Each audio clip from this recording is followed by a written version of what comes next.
one day somebody does something unspeakable to someone else, to someone you hardly knew, and you do something about it, because you can. This story is brought to us from the Tribune News Service out of Massachusetts. Blistering criticism of the state police investigator's crude comments in the Karen Reed murder case has a top law enforcement watchdog renewing its demand the governor overhaul the agency as the state police, as Facebook users rip into troopers online. It's so bad that a forced receivership of the Massachusetts State Police should be considered before someone else does it, said Dennis Galvin, president of MAPLE, which is the Massachusetts Association for Professional Law Enforcement. Wow. He said there are extremely disturbing things coming out of this trial, and he was referring to the Karen Reed case, adding they are serious professional issues. He said his organization is calling on Governor Healey to immediately establish a blue ribbon commission to investigate the agency. There needs to be a stem to stern review, Galvin says, a retired state police commander. He was reluctant to speak further while the Reed trial enters its 26th day. Now, interim state police colonel John Maughan said in a rare statement to the Herald that he shares the public's disgust but must respect the integrity of the ongoing criminal trial and our own internal affairs investigation. Don't you mean justification? Maughan added, I share the outrage and acknowledge the concern surrounding the contemptible and disparaging text messages that emerged at trial. Any form of police misconduct undermines the public trust we strive to earn to effectively accomplish our mission. Despite the example of honest, hardworking men and women in our ranks, we understand as leaders that more must be done to uphold the highest standards of professionalism. Now, the Department of Justice is reportedly investigating the conduct of the Canton and State Police in the Reed case. A 6-person search committee is also in the process of interviewing finalists for the next colonel of the state police, according to the Healey administration. Yet the seemingly never-ending loop of misconduct in the Massachusetts State Police, including overtime abuse, drunken driving, bribery allegations, and now misogynist exchanges by an MSP trooper assigned to the Reed case, are exposing a feared ethical rot in the agency.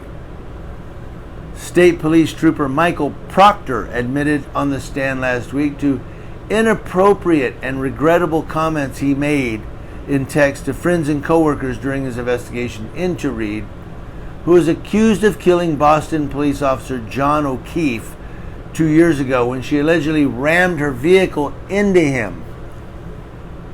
Proctor described Reed as a whack job, a babe who had no butt, and texted his sister that hopefully Reed kills herself, according to evidence presented by Reed's defense lawyers. He also commented to colleagues, no nudes so far, when searching her phone mid-probe. Proctor is also an investigator in the Brian Walsh murder case, where a Cohasset husband is accused of dismembering his wife and scattering her remains all over the North Shore. And so his trial is coming next. Now, Healey lit up Proctor outside her office last week, saying, as a former attorney general and as governor, I am disgusted by that. I'll also say that this is the subject of a criminal investigation and trial, and therefore it's not appropriate for me to speak more to that at this time. U.S. Representative Jake Auchincloss, is that how you say it, Auchincloss, and others echoed Healey's caution about commenting while the trial is ongoing. Norfolk DA Michael Morrissey's office said the state police headquarters in Framingham oversees all troopers. Morrissey is also a delegate to this summer's Democratic National Convention in Chicago, with fellow Democrats reluctant to address his status while the Reed trial is coming down to the wire. The exposure of the unprofessional inner workings of the state police, however, has hit the agency so hard that furious Bay State residents are turning to Massachusetts State Police social media posts to tear into that agency, saying, "Hope none of the troopers had the audacity to make fun of his illness," a commenter said on Facebook post about a child with a brain tumor allowed to touch MSP trucks at a recent event. Other comments on the same post include, "You guys are some serious disgraceful thugs and largest gang in Massachusetts." Now, others called for the state police to clean house and do better. The troopers were called brown shirts, shameless, toxic, criminals, with one Facebook user urging the MSP brass to get rid of the bad apples and give the state back its top police unit.